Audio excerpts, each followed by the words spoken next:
Ako, peacemaker ako din. Baka naman gusto niyong balikan po yun.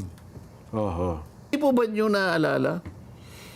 Yung opisina ng Vice President is the second highest office. As indicated by the Constitution.